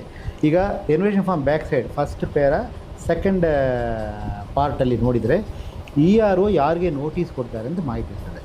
ಏನು ಹೇಳುತ್ತೆ ಅಂತ ಕೇಳಿದರೆ, ಯಾರು 2002 SIR ಮಾಹಿತಿಯನ್ನು ಕೊಡಲ್ಲವೋ ಅಥವಾ 2002 ಮಾಹಿತಿ ಕೊಟ್ಟು ಅದು ಡೇಟಾಬೇಸ್ ಜೊತೆ ಟ್ಯಾಲಿ ಆಗ್ತಿಲ್ಲವೋ ಅವರಿಗೆ ನೋಟಿಸ್ ಕೊಡಬೇಕು ERO ಒಂದು ಇರ್ತದೆ. ಸೊ ಆದ ಕಾರಣ ಎನ್ಯುಮರೇಷನ್ ಫಾರ್ಮಲ್ಲಿ 2002 ಡೇಟಾ ಕೊಟ್ಟಿಲ್ಲ ಅಂದ್ರೂ ಸಮೇತ ತಮ್ಮ ಹೆಸರು ಡ್ರಾಫ್ಟ್ ರೋಲ್ಗೆ ಬಂದೇ ಬರ್ತದೆ. ಅದು ಆದ ನಂತರ ತಮಗೆ ನೋಟಿಸ್ ಕೊಡ್ತಾರೆ. ಅಕಸ್ಮಾತ್ ನೀವು ಡೇಟಾ ಕೊಟ್ಟಿಲ್ಲ ಅಂದರೆ ಆವಾಗ ತಾವು ಏನು 11 ಡಾಕ್ಯುಮೆಂಟ್ಸ್ ನಾವು ಮೆನ್ಷನ್ ಮಾಡಿದ್ವಿ, ಇದರಲ್ಲಿ ಯಾವುದಾದ್ರು ದಾಖಲಾತಿ ಕೊಟ್ಟರೆ ಅದು ಕುರಿತು ವಿಚಾರಣೆ ಮಾಡಿ ERO ಅವರು ಕಾನೂನು ಪ್ರಕಾರ ಕ್ರಮ ಕೈಗೊಳ್ತಾರೆ. This is the procedure. I am explaining the procedure, I am not commenting on the decision. ತೀರ್ಮಾನ ಕೈಗೊಳ್ಳೋರು EROಗೆ ಸಂಪೂರ್ಣ ಅಧಿಕಾರ. ERO has to satisfy himself ಎಂದು ಇರ್ತದೆ ಆ್ಯಕ್ಟಲ್ಲಿ. ಸೊ ನಾನೊಂದು ಕಾನೂನು ನಿಯಮಗಳನ್ನು ನಾನು ಹೇಳ್ತಾ ಇದ್ದೆ. ಈಗ ಫಾರ್ ಎಕ್ಸಾಂಪಲ್ 2016ಕ್ಕೆ ಬೆಂಗಳೂರಿಗೆ ಬಂದು ಸೆಟ್ಲ್ ಆಗಿರ್ತಾರೆ. ಕೇರಳದಿಂದ ಒಂದು ಫ್ಯಾಮಿಲಿ ಬಂದಿದೆ, ಅವರು ಬೆಂಗಳೂರಿನಲ್ಲಿ ಸೆಟ್ಲ್ ಆಗಿದ್ದಾರೆ. ಅವರ ಊರಲ್ಲಿ ಬೇರೆ ಯಾರು ಇಲ್ಲ, ಅವರ ಸಂಬಂಧಿಕರು ಯಾರು ಇರೋದಿಲ್ಲ. ಅಲ್ಲಿ ಈಗ ಆಲ್ರೆಡಿ SIR ಮುಗಿದು ಹೋಗಿದೆ, ಅಲ್ಲಿಯ ಮತದಾರರ ಪಟ್ಟಿಯಲ್ಲಿ ಅವ್ರ ಹೆಸರಿಲ್ಲ, ಕೇರಳದಲ್ಲಿಲ್ಲ. ಅವರು ಕರ್ನಾಟಕದಲ್ಲಿ ಆಲ್ರೆಡಿ ಅವರು 2018ರ ಅಸೆಂಬ್ಲಿ ಎಲೆಕ್ಷನಲ್ಲೋ ಅಥವಾ 2019ರ ಲೋಕಸಭಾ ಎಲೆಕ್ಷನ್ ಟೈಮಲ್ಲೋ ಇಲ್ಲಿ ಎನ್ರೋಲ್ ಮಾಡ್ಕೊಂಡಿರ್ತಾರೆ, ಮತದಾರರ ಪಟ್ಟಿಯಲ್ಲಿ ಎನ್ರೋಲ್ ಮಾಡ್ಕೊಂಡಿದ್ದಾರೆ. ಆ ಫ್ಯಾಮಿಲಿ ಈಗ 2026ರಲ್ಲಿ ನೀವು ಎನ್ರೋಲ್ ಮಾಡಿಕೊಳ್ಳೋದಕ್ಕೆ ಹೋದಾಗ ಅವ್ರಿಗೇನು ಡಾಕ್ಯುಮೆಂಟ್ಸ್, ಈಗ ಮನೆ ಪತ್ರವನ್ನು ಕೊಟ್ಟರೆ ಸಾಕಾಗುತ್ತೆ, ಹೇಗೆ ಅವರು? Difficult to comment on the example, but I'm telling again the procedure. ಈಗ ತಾವು ಹೇಳಿದ ಎಕ್ಸಾಂಪಲ್ ಪ್ರೊಸೀಜರ್ ಹೇಳ್ತೀನಿ. ಒಂದು 2002ರಲ್ಲಿ ಅವರು ಈ ದೇಶದಲ್ಲಿ ಯಾವ ರಾಜ್ಯದಲ್ಲಿ ಮತದಾರ ಇದ್ದಾರೂ ಪರವಾಗಿಲ್ಲ. ಓಕೆ, 2002 SIR ಪಟ್ಟಿಯಲ್ಲಿ ಅವ್ರ ಹೆಸರು ಇರಬೇಕು ಅಷ್ಟೇ. ಓಕೆ. ಸೊ ಅವರು ಯಾವ ದೇಶದ ಯಾವ ರಾಜ್ಯದಲ್ಲಿ ಅವರು ಮತದಾರ ಪಟ್ಟಿಯಲ್ಲಿ ಹೆಸರಿದ್ದರು, ಉದಾಹರಣೆಗೆ ನನ್ನದೇ ತಗೊಳ್ಳಿ, 2000ರಲ್ಲಿ ತಮಿಳುನಾಡಲ್ಲಿ ಇತ್ತು, ತೊಂದರೆ ಇಲ್ಲ. 2002 SIRಲ್ಲಿ ಡೇಟಾ ಇದೆಯಾ ಎಂಬುದು ಫಿಲ್ ಮಾಡಬೇಕು, ಅದು ಓಕೆ. ಎರಡನೇದು, ಈಗ ಪ್ರೆಸೆಂಟ್ ರೋಲಲ್ಲಿ ಅವ್ರದ್ದು ಹೆಸರಿದ್ದರೆ ಅವ್ರಿಗೆ ಎನ್ಯುಮರೇಷನ್ ಫಾರ್ಮ್ ಬಂದುಬಿಡುತ್ತೆ. ಓಕೆ. ಸೊ ತಮ್ಮ ಹತ್ರ 2002 ಡೇಟಾ ಇದೆ, ತಾವು ಫಿಲ್ ಮಾಡಿ ಕೊಡಿ. 2002 ಡೇಟಾ ಇಲ್ಲ ಅಂದ್ರೂ ಸಮೇತ ದಯವಿಟ್ಟು ಫಿಲ್ ಮಾಡಿ ಕೊಡಿ. ಆ ಕಾಲಮ್ ಬಿಟ್ಟು ಬಾಕಿ ಸೆಲ್ಫ್ ಕಾಲಮ್ ಫಿಲ್ ಮಾಡಿ ಕೊಟ್ಟರೆ ಡ್ರಾಫ್ಟ್ ರೋಲಿಗೆ ನಮ್ಮ ಹೆಸರು ಬಂದುಬಿಡ್ತದೆ. ಡ್ರಾಫ್ಟ್ ರೋಲ್ ತಮ್ಮ ಹೆಸರು ಬಂದ ನಂತರ ಡೇಟಾ ನೀವು ಕೊಡದೇ ಇದ್ದಿದ್ದಲ್ಲಿ ERO ನೋಟಿಸ್ ಕೊಡ್ತಾರೆ. ಆವಾಗ ಯಾವುದಾದ್ರು ಡಾಕ್ಯುಮೆಂಟ್ ಕೇಳ್ತಾರೆ, ಆ ಡಾಕ್ಯುಮೆಂಟ್ ಕೊಟ್ಟರೆ ಅದನ್ನು ಪರಿಶೀಲನೆ ಮಾಡಿ ತೀರ್ಮಾನ ತಗೊಳ್ತಾರೆ. ಸೊ ಇದು ಎಲ್ಲರಿಗೂ ಅನ್ವಯವಾದ ಪ್ರಶ್ನೆ, ಯಾರಿಗೂ ಒಬ್ಬರಿಗೆ ಇಬ್ಬರಿಗೂ ಅಂತ ಹೇಳೋದು. This is the procedure for everybody and that's only single procedure. The procedure is same for everybody. ಈಗ ಸರ್ಕಾರ ಹೇಳ್ತಾ ಇದೆ, ನಾವು ಮನೆ ವಾಸಪತ್ರವನ್ನು ನೀವು ಡೌನ್ಲೋಡ್ ಮಾಡ್ಕೊಳ್ಳೋದಕ್ಕೆ ನಾವು ನಿಮ್ಗೆ ಅವಕಾಶ ಮಾಡಿಕೊಡ್ತೀವಿ, ಸೊ ದ್ಯಾಟ್ ನೀವು ಪ್ರಾಪರ್ ಡಾಕ್ಯುಮೆಂಟನ್ನು SIR ಟೈಮಲ್ಲಿ ಕೊಡ್ಬೋದು ತಿಳ್ಕೊಂಡು. ಈಗ ಸಡನ್ನಾಗಿ ಯಾವುದೋ ಮನೆ ವಾಸಪತ್ರ ಅಂತ ತಿಳ್ಕೊಂಡು ಸರ್ಕಾರದಿಂದ ಡೌನ್ಲೋಡ್ ಮಾಡಿಕೊಡುವಂಥದ್ರ ಅವಶ್ಯಕತೆ ಇದೆಯಾ ಇದರಲ್ಲಿ? ಸದ್ಯ ಇದು ಕುರಿತು ನಾನು ಕಮೆಂಟ್ ಮಾಡಲಿಕ್ಕೆ ಆಗೋದಿಲ್ಲ. ಸರ್ಕಾರದ ಯಾವುದೇ ಕ್ರಮದ ಕುರಿತು ನಾನು ಕಮೆಂಟ್ ಮಾಡೋಕ್ಕಾಗಲ್ಲ. ನಿಯಮ ಪ್ರಕಾರ ಕ್ರಮ ಕೈಗೊಳ್ಳಲಾಗೋದು. ERO ಮನವಿ ಹೋದಾಗ ERO ಕ್ರಮ ಕೈಗೊಳ್ತಾರೆ, ಯಾವ ದಾಖಲಾತಿ ಪರಿಶೀಲನೆ ಮಾಡಬೇಕು, ಯಾವ ತೊಗೋಬೇಕಂತ. ಬಟ್ ಯಾವುದೇ ಒಂದು ಪರ್ಟಿಕ್ಯುಲರ್ ಬಗ್ಗೆ ನಾನು ಕಮೆಂಟ್ ಮಾಡೋಕ್ಕಾಗಲ್ಲ. ಈಗ BLAಗಳು ಇಲ್ಲಿ ಎಷ್ಟರ ಮಟ್ಟಿಗೆ ನಿಮ್ಮ BLOಗಳ ಜೊತೆಗೆ ಸಹಕಾರವನ್ನು ಕೊಡ್ತಾರೆ? ಹೇಗೆ ನಿಮಗೆ ಅಧಿಕೃತವಾದಂಥ ಮತದಾರರು ಮತ್ತು ಅನಧಿಕೃತ ಮತದಾರರನ್ನು ಪಟ್ಟಿ ಮಾಡೋದಕ್ಕೆ ಇದರಿಂದ ಸಾಧ್ಯ ಆಗುತ್ತೆ? ಈಗ BLA ಬೂತ್ ಲೆವೆಲ್ ಏಜೆಂಟ್ ಅಂತ ಪ್ರತಿಯೊಂದು ಪೊಲಿಟಿಕಲ್ ಪಾರ್ಟಿಯವರು ಅಪಾಯಿಂಟ್ ಮಾಡಿದ್ದಾರೆ. ನಾನು ಮೊದಲೇ ಹೇಳಿದಂಗೆ 1,15,300 ಚಿಲ್ಲರೆ BLAಗಳನ್ನು ಅಪಾಯಿಂಟ್ ಮಾಡಿ ಕೊಟ್ಟಿದ್ದಾರೆ. ನಮ್ಮ ಹತ್ರ 59,050 BLOಗಳು ಇದ್ದಾರೆ. ಸೊ ಈಗ ಪ್ರತಿಯೊಂದು ಪೋಲಿಂಗ್ ಸ್ಟೇಷನಲ್ಲಿ ಏನು ನಡೀತೆ ಪ್ರಕ್ರಿಯೆ ಅಂತಂದರೆ, ನಾವು ಸಂಬಂಧಪಟ್ಟ ಎನ್ಯುಮರೇಷನ್ ಫಾರ್ಮನ್ನು ಪ್ರಿಂಟ್ ಮಾಡಿ ಆ ಮತಗಟ್ಟೆಗೆ ಕಳಿಸುತ್ತೀವಿ BLOಗೆ. BLO ಏನು ಮಾಡಬೇಕು, BLO ಫಸ್ಟು ಅದನ್ನು ಡಿಸ್ಟ್ರಿಬ್ಯೂಟ್ ಮಾಡಬೇಕು. ಡಿಸ್ಟ್ರಿಬ್ಯೂಟ್ ಮಾಡಿದ ನಂತರ ಫಿಲ್ ಮಾಡಿದ ಫಾರ್ಮನ್ನು ವಾಪಸ್ ಕಲೆಕ್ಟ್ ಮಾಡಬೇಕು. ಸೊ ಈಗ ನಾವೇನು ಮಾಡ್ತೀವಿ ಅಂತ ಕೇಳಿದರೆ, BLAಗಳಿಗೆ ಮತ್ತು ಎಲ್ಲ ರಾಜಕೀಯ ಪಕ್ಷಗಳಿಗೆ ಮತ್ತು ಎಲ್ಲ ಅಧಿಕಾರಿಗಳಿಗೂ ನಾವು ಡೈಲಿ ಒಂದು ಪ್ರೆಸ್ ನೋಟ್ ಕೊಡ್ತೀವಿ. ಎಷ್ಟು ಫಾರ್ಮ್ಸ್ ವಿತರಣೆ ಮಾಡಲಾಯಿತು, ಎಷ್ಟು ಫಾರ್ಮ್ಸ್ ವಾಪಸ್ ಕಲೆಕ್ಟ್ ಮಾಡಲಾಯಿತು, ಕಲೆಕ್ಟ್ ಮಾಡಿದ ಫಾರ್ಮ್ಸಲ್ಲಿ ಎಷ್ಟು ಡಿಜಿಟೈಸ್ ಮಾಡಲಾಗಿತ್ತು, ಎಷ್ಟಿನ್ನು ಬಾಕಿ ಇದೆ. ಎರಡನೇದು, ಎಷ್ಟು ಫಾರ್ಮ್ಸ್ ಕಲೆಕ್ಟ್ ಮಾಡೋಕ್ಕೆ ಆಗಿಲ್ಲ, ಯಾವ ಕಾರಣಕ್ಕೆ ಕಲೆಕ್ಟ್ ಮಾಡೋಕ್ಕಾಗಿಲ್ಲ. ಉದಾಹರಣೆಗೆ ಎಷ್ಟು ಡೆತ್ ಕೇಸಸ್, ಎಷ್ಟು ಡ್ಯೂಪ್ಲಿಕೇಟ್ ಕೇಸಸ್, ಎಷ್ಟು ಶಿಫ್ಟೆಡ್ ಕೇಸಸ್, ಎಷ್ಟು ಆಬ್ಸೆಂಟಿ ಕೇಸಸ್, ಎಷ್ಟು ಅದರ್ ಕೇಸಸ್. ಯಾರೊಬ್ಬರು ಮರೆತು ಬಿಟ್ಟು ಇಟ್ಟಿರ್ಬೋದು ಮನೆಯಲ್ಲಿ, ಆಮೇಲೆ ಫಿಲ್ ಮಾಡಿ ಯಾವುದೋ ಒಂದು ಕಾರಣಕ್ಕೆ ಮನೆಯಲ್ಲಿ ಮರೆತಿಟ್ಟಿರ್ತಾರೆ, ಕೊಟ್ಟಿರುವುದಿಲ್ಲ. So other cases. ಸೊ ಈ ರೀತಿಯಾದ ವಿಂಗಡಣೆ ಮಾಡಿ ಪ್ರತಿಯೊಂದು ಪೋಲಿಂಗ್ ಸ್ಟೇಷನ್ ವೈಸ್ ಇನ್ಫಾರ್ಮೇಷನನ್ನು ಆ ಸಂಬಂಧಪಟ್ಟ ಗ್ರಾಮ ಚಾವಡಿಗೂ ಅಂಟಿಸ್ತೀವಿ, BLAಗಳಿಗೂ ಕೊಡ್ತೀವಿ, ರಾಜಕೀಯ ಪಕ್ಷಗಳಿಗೂ ಕೊಡ್ತೀವಿ, ಆ್ಯಂಡ್ ವೆಬ್ಸೈಟ್ಸ್ಗಳಿಗೂ ಹಾಕ್ಕೊಳ್ತೀವಿ. ಅದರಿಂದ ಜನರಿಗೆ ಎಲ್ಲ ಮಾಹಿತಿ ಸಿಗ್ತಾನೆ ಇರ್ತದೆ. ಇದರ ಉದ್ದೇಶ ಏನಂತ ಕೇಳಿದರೆ, ಖಂಡಿತವಾಗಿ ಯಾವುದೇ ಒಂದು ಅರ್ಹ ಮತದಾರರು ನಮ್ಮ ಮತದಾರರ ಪಟ್ಟಿಯಿಂದ ಬಿಟ್ಟು ಹೋಗಬಾರ್ದು ಎಂಬುದೇ ಉದ್ದೇಶ. ಅಕಸ್ಮಾತ್ BLO ಹೋಗೋಕ್ಕಾಗಿಲ್ಲ ಅಂದ್ರೂ ಸಪೋಸ್ ಅವರು BLOಗೆ ಕಾಂಟ್ಯಾಕ್ಟ್ ಮಾಡ್ಬೋದು ಎಂಬುದಕ್ಕೆ BLO ಮೊಬೈಲ್ ನಂಬರ್ ಸಮೇತ ನಮ್ಮ ಎನ್ಯುಮರೇಷನ್ ಫಾರ್ಮಲ್ಲಿ ಪ್ರಿಂಟ್ ಆಗಿದೆ. ನಮಗೇನು ಎನ್ಯುಮರೇಷನ್ ಫಾರ್ಮ್ ಬರ್ತದೆ, ಈ ಎನ್ಯುಮರೇಷನ್ ಫಾರ್ಮಲ್ಲಿ ತಮ್ಮ BLO ಹೆಸರು ಮತ್ತು BLO ಮೊಬೈಲ್ ನಂಬರ್ ಸಮೇತ ಇರ್ತದೆ. ಅಕಸ್ಮಾತ್ ತಾವು ನಮಗೇನಾದ್ರು ಫಿಲ್ ಮಾಡೋಕ್ಕೆ ಡೌಟು, ಬೇರೆ ಏನಾದ್ರು ಇಶ್ಯೂ ಇದ್ದಲ್ಲಿ ಅವರಿಗೆ ಕಾಂಟ್ಯಾಕ್ಟ್ ಮಾಡ್ಬೋದು. ಅದರ ಜೊತೆಗೆ ಇನ್ನು ಒಂದು ಏನಂತ ಕೇಳಿದರೆ, ವೋಟರ್ ಫೆಸಿಲಿಟೇಷನ್ ಸೆಂಟರ್ಸನ್ನು ನಾವು ಪ್ರತಿಯೊಂದು ಗ್ರಾಮ ಪಂಚಾಯತಲ್ಲೂ ಮತ್ತು ಪ್ರತಿಯೊಂದು ವಾರ್ಡ್ ಮಟ್ಟದಲ್ಲೂ ಕ್ರಿಯೇಟ್ ಮಾಡ್ತಾ ಇರ್ತೀವಿ. ಅದರಿಂದ ಯಾರಿಗಾರೊಬ್ಬರಿಗೆ, ಉದಾಹರಣೆಗೆ ನಾನು ಕನ್ನಡ ಓದೋಕ್ಕೆ ಬರಲ್ಲ ಅಥವಾ ಫಿಲ್ ಮಾಡಿ ಬರೀಲಿಕ್ಕೆ ಬರಲ್ಲ, ಫಿಲ್ ಮಾಡೋಕ್ಕೆ ಅನುಕೂಲ ಮಾಡಬೇಕು, ಈ ರೀತಿ ಏನಾದ್ರು ವಿಷಯಗಳಿದ್ದಲ್ಲಿ, ಅಥವಾ 2002 SIR ಡೇಟಾ ನನ್ನ ಹತ್ರ ಇಲ್ಲ, ಅದು ಹೇಗೆ ಕಲೆಕ್ಟ್ ಮಾಡೋದು, ಈ ರೀತಿ ಏನಾದ್ರು ಡೌಟ್ ಇದ್ದಲ್ಲಿ ನಮ್ಮ BLOಗೆ ಸಂಪರ್ಕ ಮಾಡ್ಬೋದಾಗುತ್ತೆ. ಅದು ಇನ್ನೊಂದು ಏನಂತ ಕೇಳಿದರೆ, ನಮಗೆ ಈಗಲೇ 91.67% ಮ್ಯಾಪಿಂಗ್ ಆಗಿರೋದ್ರಿಂದ ಆಲ್ಮೋಸ್ಟ್ ಎಲ್ಲರದ್ದು ಮ್ಯಾಪಿಂಗ್ ಆಗಿರೋದ್ರಿಂದ ನಮ್ಮ BLOಗಳಿಗೆ ಸ್ವಲ್ಪ ಮಾಹಿತಿ ಹೆಚ್ಚಿರ್ತದೆ. ಸೊ BLO ಸಹಕಾರ ಮಾಡ್ತಾರೆ ಖಂಡಿತವಾಗಿ. ಇಲ್ಲಿ ಈಗ BLOಗಳಿಗೆ ಈಗ ನೀವು ಕೇಳಿದರೆ, ನೀವು ಯಾವುದೇ ಡಾಕ್ಯುಮೆಂಟಲ್ಲಿ ಇಮಿಡಿಯೇಟಾಗಿ ಸಬ್ಮಿಟ್ ಮಾಡಬೇಕಾದ ಅವಶ್ಯಕತೆ ಇಲ್ಲ ಅಂತ ಹೇಳ್ಕೊಂಡು ಹೇಳ್ತೀವಿ.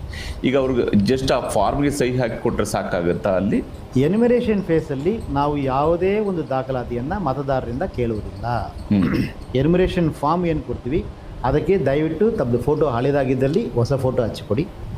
2002 SIR ಡೇಟಾ ಫಿಲ್ ಮಾಡಿ, ತಮ್ಮದಾಗಲಿ ಅಥವಾ ತಮ್ಮ ರಿಲೇಟಿವ್ಸ್ ಆಗಲಿ ಫಿಲ್ ಮಾಡಿ, ಸೈನ್ ಮಾಡಿ ಕೊಡಿ ಅಂತ ಮಾತ್ರ ಕೇಳ್ತೀವಿ. ದಾಖಲಾತಿ ಈ ಹಂತದಲ್ಲಿ ಕೇಳೋದಿಲ್ಲ.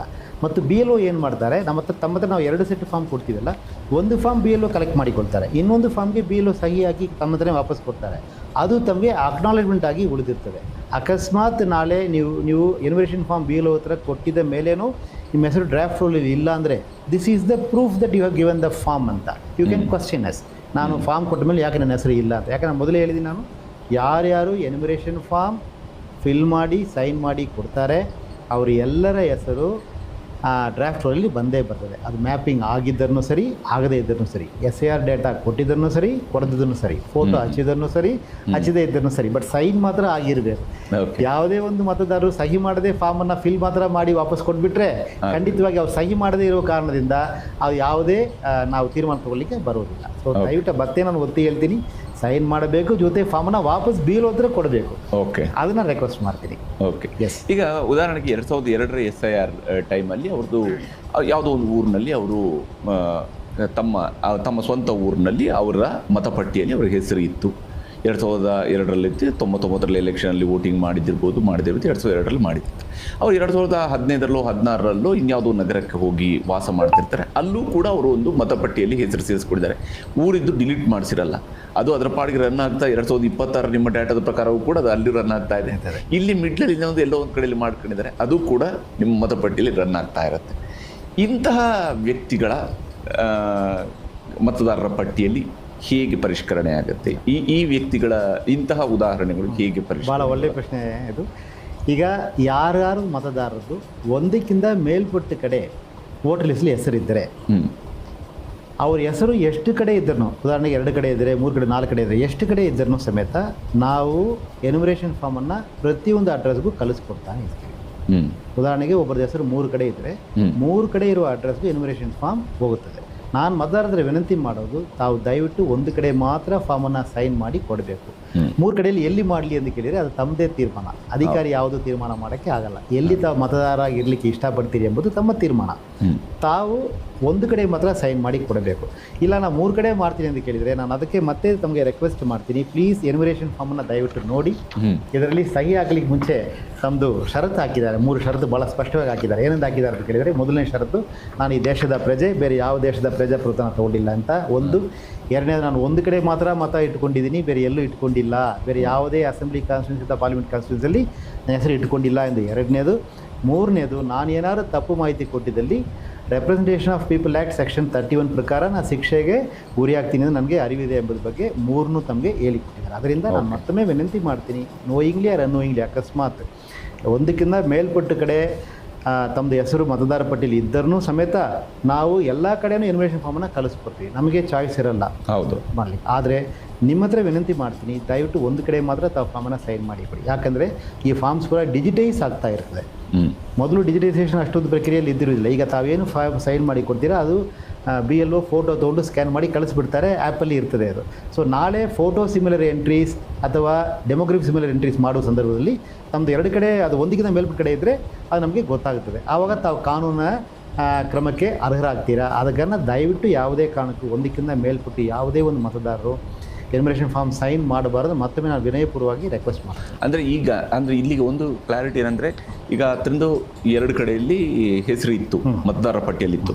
ಈಗ ಆತ 2ರಲ್ಲಿ ಯಾವುದೋ ಒಂದನ್ನು ಮಾತ್ರ ಚೂಸ್ ಮಾಡಿ ಕೊಡ್ತಾನೆ ನಿಮಗೆ. ಪ್ರಾಮಾಣಿಕವಾಗಿ ಒಂದು ಕಡೆದು ಮಾತ್ರ ಕೊಡ್ತಾರೆ.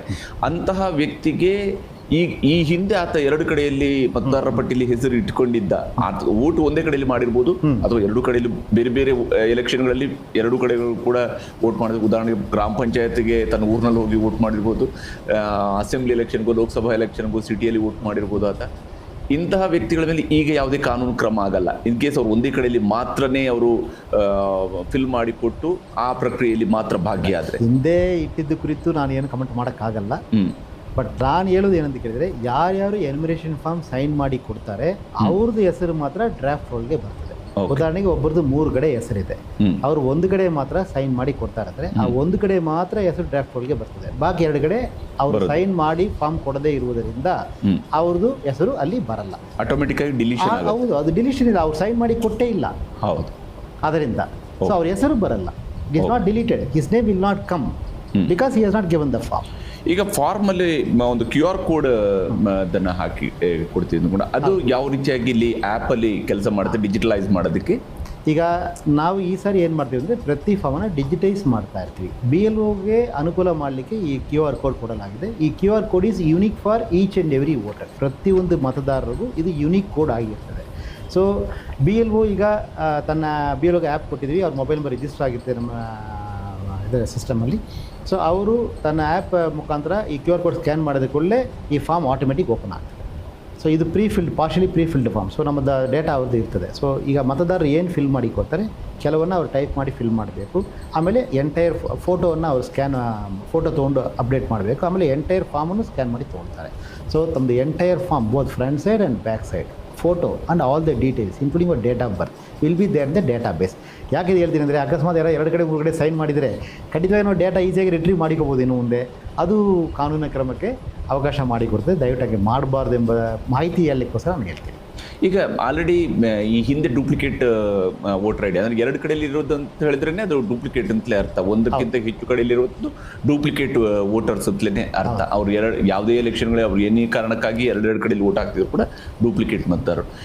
ಈಗ ಹೊಸದಾಗಿ SIR ರಚನೆ ಆಗ್ತಾ ಇರೋದು, ಈಗ ಹೊಸದಾಗಿ ಮತದಾರರ ಪಟ್ಟಿ ರಚನೆ ಆಗೋದ್ರಿಂದಾಗಿ ಈಗ ಹಳೆಯ ಮತದಾರರ ಪಟ್ಟಿಯಲ್ಲಿರುವಂಥ ಡೂಪ್ಲಿಕೇಟ್ಸನ್ನು ಕೂಡ ಹುಡುಕೋ ಪ್ರಯತ್ನ ನಂತರ ನಡೆಯುತ್ತಾ, ಅಥವಾ ಆ ಹಳೇದಕ್ಕೆ ಅಲ್ಲಿಗೆ ಮುಗೀತು, ಈ ಹೊಸ ಪಟ್ಟಿ ಆಧಾರದ ಮೇಲೆ ಮಾತ್ರ ಮುಂದಿನ ಕ್ರಮಗಳು ಅಂತಷ್ಟೇ. ಕುರಿತು ನಾನು ಯಾವುದು ಕಮೆಂಟ್ ಮಾಡೋಕ್ಕೆ ಈಗ ಸಾಧ್ಯ ಇಲ್ಲ. ಓಕೆ. ಬಟ್ ನಾನು ಹೇಳೋದು ಹಳೆಯದ ಪಟ್ಟಿಯಲ್ಲಿ ಅದಕ್ಕೆ ಒಂದಕ್ಕಿಂತ ಮೇಲ್ಪಟ್ಟು ಹೆಸರು ಇದ್ದರೂ ಸಮೇತ ದಯವಿಟ್ಟು ತಾವು ಒಂದು ಕಡೆ ಮಾತ್ರ ಸೈನ್ ಮಾಡಿ ಕೊಡಿ. Don't keep more than one vote. It is not correct as per law. And ನೀವು ಸೈನ್ ಮಾಡಿ ಕೊಡ್ತಿದ್ದೀರಾ ಏನಂತ, ನಾನು ಒಂದು ಕಡೆ ಮಾತ್ರ ಇಟ್ಟಿದ್ದೀನಿ ಅಂತ. So please stick to your signature. ಇಲ್ಲಿ ಈ ದಾಖಲೆಗಳೇ ಇಲ್ಲದೆ ಇದ್ದಂಥವ್ರಿಗೆ ಯಾವ ಸ್ವರೂಪದಲ್ಲಿ, ಅಂದರೆ ಕರೆಕ್ಟ್ ನೀವೀಗ ಪಟ್ಟಿ ಮಾಡಿರುವಂತಹ ದಾಖಲೆಗಳಿದ್ದಾವೆ, ಇವುಗಳಲ್ಲಿರುವಂತಹ ದಾಖಲೆಗಳು, ಯಾಕಂದ್ರೆ ನೀವು ಆಧಾರ್ ಕಾರ್ಡನ್ನು ಇದು ಮಾಡೋದಿಲ್ಲ, ವೋಟರ್ ಐ ಡಿ ಕಾರ್ಡೇ ಸಾಕಾಗತ್ತಾ, ಅಥವಾ ಬೇರೆ ಹೀಗೆ ಅವರು ಈ ವಿಚಾರಗಳಲ್ಲಿ ತಮ್ಮನ್ನು ತಾನು ಈ ರಾಜ್ಯದಲ್ಲಿ ಮತದಾರ ಅನ್ನುವಂಥದ್ದನ್ನು ಪ್ರೂವ್ ಮಾಡ್ಕೊಳ್ಬೇಕು. ಈಗ ನೀವು ಕೊಟ್ಟಿರುವಂಥ ದಾಖಲೆಗಳ ಪಟ್ಟಿಯಲ್ಲಿರುವಂಥ ದಾಖಲೆಗಳು ಉಳಿದು ಯಾವುದೂ ಇಲ್ಲ, ಪಾಸ್ಪೋರ್ಟು ಇಲ್ಲ, ಬೇರೆ ಯಾವುದೂ ಇಲ್ಲ. ಅಂಥ ಸಂದರ್ಭದಲ್ಲಿ ಮನೆ ಸ್ವಂತದ್ದಿಲ್ಲ. ಇಂಥ ಸಂದರ್ಭದಲ್ಲಿ ಈಗ ಯಾರ್ಯಾರು 2002 ಡೇಟಾ ಕೊಡ್ತಾರೋ, ಈಗ ಈ ಎನ್ಯುಮರೇಷನ್ ಫಾರ್ಮಲ್ಲಿ ಬ್ಯಾಕ್ ಸೈಡ್ ಫಸ್ಟ್ ಪ್ಯಾರಾದಲ್ಲಿ ಸೆಕೆಂಡ್ ಪಾರ್ಟಲ್ಲಿ ಬರೆದಿದ್ದಾರೆ, ERO will issue notice to those people who have not given the 2002 SIR data are the data given which is not matching with the database ಅಂತ ಇರ್ತದೆ ಅದು. So 5-8ವರೆಗೆ ನಾವು ಯಾವುದು ದಾಖಲಾತಿ ಜನರಿಂದ ಕಲೆಕ್ಟ್ ಮಾಡಲ್ಲ, ಡ್ರಾಫ್ಟ್ ರೋಲ್ ತನಕ. ಡ್ರಾಫ್ಟ್ ರೋಲ್ ಆದ ನಂತರ ಮಾತ್ರ ನಮಗೆ ಗೊತ್ತಾಗುತ್ತದೆ, EROಗೆ ಗೊತ್ತಾಗುತ್ತದೆ ಅಲ್ಲಿ ಯಾರು ಮಾಹಿತಿ ಕೊಟ್ಟಿದ್ರೆ ಡಿಸ್ಕ್ರಿಪೆನ್ಸಿ ಇದೆಯಾ, ಡಿಸ್ಕ್ರಿಪೆನ್ಸಿ ಜನರಿಗೆ ಹೇಳಬೇಕಾ ಅಂತ. ಸೊ ಅಕಸ್ಮಾತ್ ಮಾಹಿತಿ ಏನಾದ್ರು ವ್ಯತ್ಯಾಸಗಳಿದ್ದ ಸಂದರ್ಭದಲ್ಲಿ ಒಂದು ನೋಟಿಸ್ ಮುಖಾಂತರ ERO ಆ ಜನರಿಗೆ ಮಾಹಿತಿಯನ್ನು ಕೊಡ್ತಾರೆ. ಸೊ ಈ ಹಂತದಲ್ಲಿ ನಾನು ರಿಕ್ವೆಸ್ಟ್ ಮಾಡ್ತೀನಿ, 5-8 ಆದಮೇಲೆ ನಾವು ವಿವರವಾಗಿ ಎಲ್ಲರಿಗೂ ಮತ್ತೊಮ್ಮೆ ತಿಳಿಸ್ತೀವಿ ವಾಟ್ ಈಸ್ ದ ಪ್ರೊಸೀಜರ್, ಎಷ್ಟು ಮಂದಿಗೆ ನೋಟಿಸ್ ಕೊಡಲಾಗೋದು, ಎಲ್ಲೆಲ್ಲಿ ಯಾವ ಬರ್ತದೆ. ಯಾಕಂದರೆ ಆವಾಗ ಡ್ರಾಫ್ಟ್ ರೋಲ್ ಮಾಧ್ಯಮ ನಮಗೆ ಗೊತ್ತಾಗ್ತದೆ, ಇಲ್ಲ ನಮಗೆ ಗೊತ್ತಾಗಲ್ಲ. So I request all the concern, ಈ ಹಂತದಲ್ಲಿ ನಾವು ಯಾವುದೂ ದಾಖಲಾತಿ ತೊಗೊಳ್ಳಲ್ಲ. ದಾಖಲಾತಿ ತೊಗೊಳ್ಳುವ ಹಂತಕ್ಕೆ ಬಂದ ಸಂದರ್ಭದಲ್ಲಿ ಅದು 5-8 ಆದ ನಂತರ, ಹಂಗಂದ್ರೆ claims and objection period notice ಪೀರಿಯಡಲ್ಲಿ ಬರ್ತದೆ. ಅಂದರೆ ಆಗಸ್ಟ್ 5ರ ನಂತರ ಮಾತ್ರ ಡಾಕ್ಯುಮೆಂಟ್ಸ್ ಬೇಕಾಗುವಂಥದ್ದು. ಹೌದು, ಆ ಸಂದರ್ಭದಲ್ಲಿ ಎಲ್ಲರಿಂದ ಡಾಕ್ಯುಮೆಂಟ್ ಕೇಳೋ ಅಗತ್ಯ ಇಲ್ಲ. ಯಾರಿಗೆ ಡಾಕ್ಯುಮೆಂಟ್ ಕೇಳ್ತಾರೋ ಅದು ಲಿಸ್ಟ್ ಇಲ್ಲಿ ಕೊಟ್ಟಿದೆ, ಈ ಲಿಸ್ಟಲ್ಲಿ ಇರುವ ಯಾವ್ದಾದ್ರು ಒಂದು ಡಾಕ್ಯುಮೆಂಟ್ ಇದ್ದರೆ ಸಾಕಾಗುತ್ತದೆ. ಎಸ್. ಈ ಟ್ರಾನ್ಸ್ಜೆಂಡರ್ಗಳ ವಿಚಾರದಲ್ಲಿ ಯಾವ ಸ್ವರೂಪದಲ್ಲಿ ಡಾಟಾ ಬೇಸನ್ನು ಇದು ಮಾಡ್ತಾ ಇದ್ದಾರೆ? ಇದರಲ್ಲಿ ಅವರು ಯಾವ ಜೆಂಡರ್ ಹಾಕ್ತಾರೋ ಆ ಜೆಂಡರ್ ಹಾಕ್ತಾರೆ. ಸೊ ಯಾಕಂದರೆ ಜನ ಫಿಲ್ ಮಾಡುವಾಗ ತನ್ನ ಮಾಹಿತಿ ತಾನೇನು ಕೊಡ್ತಾರೆ ಅದನ್ನು ಹಾಕ್ಕೊಳ್ತೀವಿ ಅಷ್ಟೇ. ಸೊ ಅದರಲ್ಲಿ ಯಾವುದೇ ರೀತಿಯಾದಂಥ ವ್ಯತ್ಯಾಸ ಯಾರಿಗೂ ವಿಶೇಷವಾಗಿ ಯಾವುದೂ ಇರಲ್ಲ, ಎಲ್ಲ ಮತದಾರರಿಗೂ ಒಂದೇ ಓಟ್ ಇರ್ತದೆ. ಅವರು ತಾನು ಏನು ಮಾಹಿತಿ ಕೊಡ್ತಾರೆ ಆ ಮಾಹಿತಿಯನ್ನು ಮಾತ್ರ ಅಧಿಕಾರಿಗಳು ತುಂಬಿಕೊಳ್ಳೋಕ್ಕಾಗ್ತದೆ ಹೊರತು ಯಾವುದೇ ಮಾಹಿತಿ ಅಧಿಕಾರಿಗಳಿಗೆ ತಾನಾಗಿ ತುಂಬಲಿಕ್ಕೂ ಆಗೋದಿಲ್ಲ, ತುಂಬಿದ ಮಾಹಿತಿಯನ್ನು ತೆಗಿಲಿಕ್ಕೂ ಆಗೋದಿಲ್ಲ. ಮತದಾರರು ತಾನೇನು ಸಹಿ ಮಾಹಿತಿ ಕೊಡ್ತಾರೆ ಆ ಮಾಹಿತಿ ಮಾತ್ರ ಇರಲಿಕ್ಕೆ ಸಾಧ್ಯವಾಗ್ತದೆ. ಈ ಡೇಟಾಬೇಸ್ನ ಭದ್ರತೆಯ ಬಗ್ಗೆ ವಿಚಾರಕ್ಕೆ ಬಂದಾಗ ಯಾವ ಸ್ವರೂಪದಲ್ಲಿ ನೀವು ಮತದಾರರಿಗೆ ಒಂದು ಭರವಸೆಯನ್ನು ಕೊಡಿ? Election commission of India has taken all the measures to ensure the data is safe as per the law. ತಮ್ಮ ಡೇಟಾವನ್ನು ಕೊಡೋದ್ರಲ್ಲಿ ಯಾವುದೇ ಆತಂಕ ಪಡಬೇಕಾಗಿಲ್ಲ. ಅದು ಖಂಡಿತವಾಗಿಲ್ಲ, ಯಾವತ್ತೂ ಇಲ್ಲ. ಎಸ್. ಈಗ ಒಟ್ಟಾರೆಯಾಗಿ ಈ ಪ್ರಕ್ರಿಯೆಯಲ್ಲಿ ಇವಾಗ ಈ ಮೊದಲ ಹಂತ ಡ್ರಾಫ್ಟ್ ಆಗೋ ತನಕ ಹಾಗಾದ್ರೆ ಯಾವುದೇ ಡಾಕ್ಯುಮೆಂಟ್ಸ್ ಕೊಡಬೇಕಾದ ಅವಶ್ಯಕತೆ ಇಲ್ಲ. ಈಗ BLOಗಳು ಬಂದಾಗ ಫಾರ್ಮ್ ಅನ್ನು ಫಿಲ್ ಮಾಡಿ ಕೊಟ್ಟರೆ ಹೌದು ಅಷ್ಟೇ ಸರ್. ಸೈನ್ ಮಾಡಿ ಫಿಲ್ ಮಾಡಿ ಮಾತ್ರ ಅಲ್ಲ, ಸೈನ್ ಮಾಡಿ. ನಾನು ಮತ್ತೆ ಹೇಳ್ತೀನಿ, ಸೈನ್ ಮಾಡಲ್ಲ ಅಂದ್ರೆ ಆ ಫಾರ್ಮ್ ವ್ಯಾಲಿಡಿಟಿ ಇರಲ್ಲ. The form will become valid only if you sign. ನಾವು ಸೈನ್ ಮಾಡಿದ ನಂತರ ಮಾತ್ರ ಆ ಫಾರ್ಮ್ ಏನು ಲೀಗಲಿ ವ್ಯಾಲಿಡ್ ಆಗ್ತದೆ. ಸ್ವತಃ ಮತದಾರರು ಸಹಿ ಹಾಕದಿದ್ರು ಪರವಾಗಿಲ್ಲ, ಅವರ ಮನೆಯಲ್ಲಿರುವಂತ ಒಬ್ರು ಅಡಲ್ಟ್ ಸದಸ್ಯ ಅವರು ಮತದಾರ ಆಗಿರ್ಬೇಕು. ಹೌದು, ಅವರು ಅಡಲ್ಟ್ ಆಗಿ ಇರಬೇಕು. ಅಡಲ್ಟ್ ಆಗಿರ್ಬೇಕು. 20 ವರ್ಷ ಆಗಿರುತ್ತೆ, ಬಟ್ ಅವರು ಮತದಾರ ಪಟ್ಟಿಯಲ್ಲಿ ಇರಲ್ಲ. ಅಡಲ್ಟ್ ಮೆಂಬರ್ಸ್ ಈಗ ಮತದಾರ ಆಗಿದ್ದಾರೆ. ಯಾಕಂದ್ರೆ ನಾವು ಯುವಕರಲ್ಲಿ ಭಾಳಷ್ಟು ನೋಡ್ತಾ ಇರ್ತೀವಿ ಪ್ರತಿ ಎಲೆಕ್ಷನಲ್ಲೂ ಸಮೇತ ಎಷ್ಟು ಫಾರ್ಮ್ 6 ಹೊಸದಾಗಿ ಬರ್ತಾ ಇದೆ. ಎಷ್ಟು ಜನ ವಾಟ್ಸಪ್ ಸ್ಟೇಟಸಲ್ಲಿ ತನ್ನ ಮತ ಹಾಕಿದ್ದ ಬೆರಳನ್ನು ಸ್ಟೇಟಸ್ ಎಷ್ಟು ಜನ ಹಾಕ್ಕೊಂಡಿದ್ದಾರೆ ಅಂತ. So I really welcome all the young voters. Please join please enrol your name in the electoral roll. Form 6 ಈಗಾಗಲೇ ರೆಡಿ ಇದೆ, ಎಲ್ಲ BLO ಹತ್ರ ಇದೆ. If you are completing 18 years age on 1st October of 2026, you are eligible to give the form now as per the notification. So kindly give the form. ವಿಶೇಷವಾಗಿ Muslim ಸಮುದಾಯದವರು ಇವತ್ತು ಕೂಡ ತಮ್ಮನ್ನು ಕೂಡ ಬಂದು ಭೇಟಿಯಾಗಿದ್ದಾರೆ. ಅವರು ಒಂದು ಪಿಟಿಷನ್ ಅನ್ನು ಕೊಟ್ಟಿದ್ದಾರೆ. ಇಲ್ಲೆಲ್ಲೋ ಒಂದು ಕಡೆಯಲ್ಲಿ ಅಂದರೆ ಧಾರ್ಮಿಕವಾಗಿ ಒಂದು ರೀತಿಯಾದಂಥ ಆತಂಕ ಇಲ್ಲಿ ಇದೆ. ನಮ್ಮನ್ನು ಬೇಕಂತಲೇ SIR ಹೆಸರಿನಲ್ಲಿ ಮತದಾರರ ಪಟ್ಟಿಯಿಂದ ತೆಗೆದು ಹಾಕ್ತಾ ಇದ್ದಾರೇನೋ ಅನ್ನುವ ಆತಂಕ ಪರ್ಟಿಕ್ಯುಲರ್ಲಿ ಮುಸ್ಲಿಂ ಸಮುದಾಯದವರು ಆ ರೀತಿಯಂಥ ರೆಪ್ರೆಸೆಂಟೇಷನ್ಸನ್ನು ಕೊಡ್ತಾ ಇದ್ದಾರೆ. ದೇಶವ್ಯಾಪಿ ಕೂಡ ಈ ಚರ್ಚೆಗಳು ನಡೀತಿದ್ದಾವೆ. ತಾವು ಕರ್ನಾಟಕದಲ್ಲಿ ಇವೆಲ್ಲವನ್ನು ಕೂಡ ನೋಡ್ಕೊಳ್ತಾ ಇರೋದ್ರಿಂದಾಗಿ ತಾವು ಏನು ಹೇಳ್ತೀರಿ ಈ ವಿಚಾರದಲ್ಲಿ? ಆ ರೀತಿ ಯಾವುದು ಅನುಮಾನ ಇರಬೇಕು ಖಂಡಿತವಾಗಿ ಅಗತ್ಯನೇ ಇಲ್ಲ. ಇನ್ನೊಂದು ಹೇಳಬೇಕಾದ್ರೆ ನಮ್ಮ ಡೇಟಾಬೇಸಲ್ಲಿ ಯಾವ ಮಾಹಿತಿ ಮತದಾರ ಕುರಿತಿರುತ್ತೆ ಅಂದರೆ ಮತದಾರ ಹೆಸರು, ಅವರ ವಯಸ್ಸು, ಅವ್ರದ್ದು ಜೆಂಡರ್, ಅವ್ರದ್ದು ತಂದೆ ಅಥವಾ ತಾಯಿ ಹೆಸರು, ಅವ್ರದ್ದು ಅಡ್ರೆಸ್, ಇಷ್ಟು ಮಾತ್ರ ಇರ್ತದೆ. ಅವ್ರದ್ದು ಜಾತಿ ಇರುವುದಿಲ್ಲ, ಎಕನಾಮಿಕ್ ಸ್ಟೇಟಸ್ ಇರುವುದಿಲ್ಲ, ರಿಲಿಜನ್ ಇರುವುದಿಲ್ಲ, ಯಾವುದೂ ಇರಲ್ಲ. ಆದ ಕಾರಣ ಇಟ್ಸ್ ವಾಟ್ಸೆ ಡೇಟಾಬೇಸ್ ಇಷ್ಟೇ ಇರ್ತದೆ. ಅದರಿಂದ ದಯವಿಟ್ಟು ಇಷ್ಟು ಡೇಟಾವನ್ನು ಸರಿಯಾಗಿ ಫಿಲ್ ಮಾಡಿ ಕೊಟ್ಟರೆ ಸಾಕು. ಆಮೇಲೆ ಇನ್ನೊಂದು ಮ್ಯಾಪಿಂಗ್ ತಾವು ನೋಡಿದಲ್ಲಿ ನಮ್ಮ ರಾಜ್ಯದಲ್ಲಿ ಇರುವ 224 ಅಸೆಂಬ್ಲಿ ಕಾನ್ಸ್ಟಿಟ್ಯೂನ್ಸಿಯಲ್ಲಿ 226 assembly constituency more than 95% mapping ಆಗಿದೆ.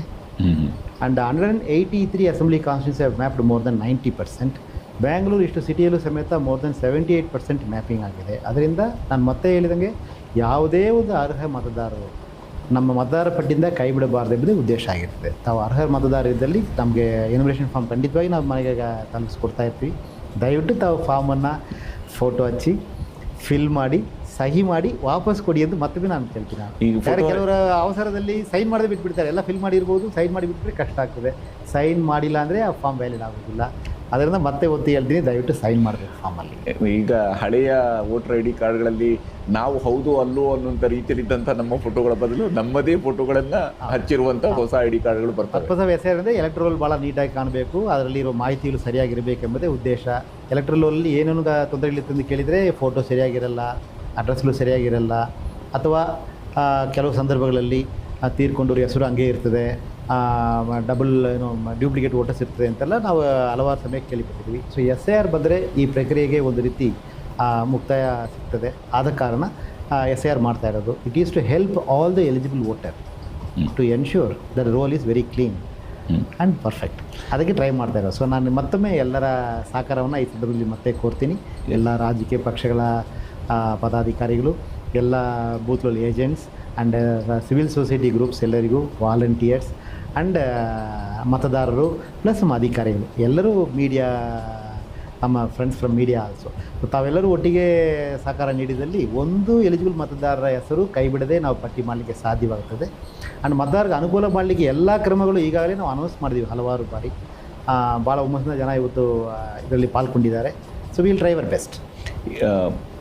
ಒಟ್ಟು ಇದು ಜಾತಿ ಅಥವಾ ಧರ್ಮದ ಆಧಾರದ ಮೇಲೆ ಯಾರನ್ನೂ ಡಿಸ್ಕ್ರಿಮಿನೇಟ್ ಮಾಡೋ ರೀತಿಯಲ್ಲಿ ಅಥವಾ ಬೇರೆ ಯಾವುದೋ ರೀತಿಯಲ್ಲಿ ಆಗುವಂಥ ಆತಂಕಗಳನ್ನು ಪಡಬೇಕಾಗಿಲ್ಲ. ಯಾರೂ ಕೂಡ ಈ ರೀತಿಯಂಥ ಆತಂಕವನ್ನು ಹಾಗಾದರೆ ಕೊಡಬೇಕಾದ ಅವಶ್ಯಕತೆ ಇಲ್ಲ. Cannot be also. ಎಸ್ ಅಂದರೆ SIR, ಅದನ್ನೇ ನಾನು ಆರಂಭದಲ್ಲಿ ಹೇಳಿದೆ. SIR ಅಂದರೆ ಏನೋದೊಂದು ಗುಮ್ಮ ಏನೋ ಅನ್ನೋ ರೀತಿಯಲ್ಲಿ, ಅಂದರೆ ಒಂದು ರೀತಿಯಂಥ ಭಯ, ಅದರಿಂದ ಏನೋ ಆಗೋಗ್ಬಿಡುತ್ತೆ ಅನ್ನೋಂಥ ರೀತಿ. ಆ ರೀತಿಯಾಗಿ ಯಾವುದೇ ಆತಂಕ ಪಡಬೇಕಾದ ಅವಶ್ಯಕತೆ ಖಂಡಿತವಾಗಿಲ್ಲ. ಎಲ್ಲರೂ ತಮ್ಮ ಮಾಹಿತಿಯನ್ನು ಕರೆಕ್ಟಾಗಿ ಕೊಟ್ಟರೆ ಸಾಕಾಗುತ್ತೆ. ಹೌದೌದು. ಎಸ್. ಕಡೆಯದಾಗಿ ತಾವು SIR ಅಲ್ಲಿ ಪಾಲ್ಗೊಳ್ಳೋದಕ್ಕೆ ರಾಜ್ಯದ ಮತದಾರರಿಗೆ, ರಾಜ್ಯದ ಎಲಿಜಿಬಲ್ ಮತದಾರರಿಗೆ ಅವ್ರಿಗೆ ಏನು ರಿಕ್ವೆಸ್ಟನ್ನು ಮಾಡ್ಕೊಂಡು ನಾನು ಕರ್ನಾಟಕ ರಾಜ್ಯದ ಎಲ್ಲ ಅರ್ಹ ಮತದಾರರ ಹತ್ರ ವಿನಂತಿ ಮಾಡ್ತೀನಿ. ತಮ್ಮ ಎನ್ಯುಮರೇಷನ್ ಫಾರ್ಮ್ ತಮ್ಮ ಮನೆಗೆ 29 ಜುಲೈ ಒಳಗಾಗಿ ಖಂಡಿತವಾಗಿ ತಲುಪುತ್ತದೆ. ಅದ್ರ ಕುರಿತು ನಾವು ಎಲ್ಲ ಫಾಲೋ ಮಾಡ್ತಾ ಇರ್ತೀವಿ. ಎನ್ಯುಮರೇಷನ್ ಫಾರ್ಮ್ ನಮ್ಮ ಮನೆಗೆ ಬಂದ ನಂತರ ದಯವಿಟ್ಟು ಫೋಟೋ ಹಳೆಯದಾಗಿದ್ದಲ್ಲಿ ದಯವಿಟ್ಟು ಹೊಸ ಫೋಟೋವನ್ನು ಅದರಲ್ಲಿ ಹಚ್ಚಿ ನಮ್ಮ ಮಾಹಿತಿಯನ್ನು ಫಿಲ್ ಮಾಡಿ ದಯವಿಟ್ಟು ಸಹಿನೂ ಮಾಡಿ ವಾಪಸ್ ಬೀಳೋತ್ರ ಕೊಡಿ. ಆ ರೀತಿ ಕೊಟ್ಟಿದ್ದಲ್ಲಿ ಖಂಡಿತವಾಗಿ ತಮ್ಮ ಹೆಸರು ಡ್ರಾಫ್ಟ್ ರೋಲ್ ಇರ್ತದೆ ಎಂಬ ವಿಷಯನ ನಾನು ಗಮನಕ್ಕೆ ಕೊಡೋಕ್ಕೆ ಇಷ್ಟಪಡ್ತೀನಿ. Thank you very much. ಒಂದು ವೇಳೆ ಯಾರ್ದಾದ್ರೂ ಮನೆಗೆ ಫಾರ್ಮ್ ತಲುಪಿಲ್ಲ ಅಂತ ಹೇಳಿದ್ರೆ ಅವರು ಏನು ಮಾಡಬೇಕು? 1950ಗೆ ಕಾಲ್ ಮಾಡ್ಬೋದು. ಮತ್ತು BLO ನಂಬರ್ನ ಪ್ರತಿಯೊಂದು ಫಾರ್ಮಲ್ಲೂ ಕೊಟ್ಟಿದ್ದೀವಿ. ತಮ್ಮ ಡೋರ್ ಸ್ಟೆಪ್ಪಲ್ಲಿ ಅವರು ಒಂದು ಸ್ಟಿಕ್ಕರ್ನ ಹಂಚಿರ್ತಾರೆ, ಅದರಲ್ಲೂ ಅವ್ರ ನಂಬರ್ ಬರೆದಿರ್ಬೋದು. ಸೊ ದಯವಿಟ್ಟು ಅವರಿಗೆ ಕಾಲ್ ಮಾಡಿ. Yes thank you. ಇಷ್ಟೊತ್ತು ನಮ್ಮ ಜೊತೆಗೆ ಮಾತನಾಡೋದಕ್ಕಾಗಿ ಭಾಳಷ್ಟು ವಿಷಯಗಳನ್ನು ತಿಳಿಸ್ಕೊಂಡ್ರಿ. ಬಹುಶಃ SIR ಬಗ್ಗೆ ಇರುವಂತಹ ಡೌಟ್ಗಳೇನಿದ್ದಾವೆ ಆ ಡೌಟ್ಗಳು ಇದರಲ್ಲಿ ಕ್ಲಿಯರ್ ಆಗಿರುತ್ತೆ ಅಂತ ನಾನು ಅಂದ್ಕೊಳ್ತೀನಿ. SIRನಲ್ಲಿ ಪಾಲ್ಗೊಳ್ಳುವಂಥದ್ದು ನಾಗರಿಕರಾಗಿ ನಮ್ಮ ಜವಾಬ್ದಾರಿ. ಮತದಾರರ ಪಟ್ಟಿಯಲ್ಲಿ ಹೌದು, ನಾವು ಈ ದೇಶದ ನಾಗರಿಕರು, ಮತದಾನ ನಮ್ಮ ಬಹಳ ಮುಖ್ಯವಾದಂತಹ ಹಕ್ಕು. ಆ ಹಕ್ಕನ್ನು ಉಳಿಸ್ಕೊಳ್ಬೇಕು ಅಂದರೆ SIR ಪ್ರಕ್ರಿಯೆಯಲ್ಲೂ ಕೂಡ ಭಾಗಿಯಾಗಬೇಕು ಮತ್ತು ಅವರು ಕೊಡುವಂತಹ ಅರ್ಜಿಯನ್ನು ಅದನ್ನು ಪೂರ್ಣವಾಗಿ ಅದರಲ್ಲಿರುವಂತಹ ಯಾವುದನ್ನೆಲ್ಲ ಫಿಲ್ ಮಾಡಬೇಕಾಗಿದೆ ಅದನ್ನು ಫಿಲ್ ಮಾಡಿ ಅವ್ರು ಕೇಳಿರುವಂಥ ಮಾಹಿತಿಯನ್ನು ಕೊಟ್ಟು ಸಹಿ ಹಾಕಿ ಕೊಡಬೇಕು.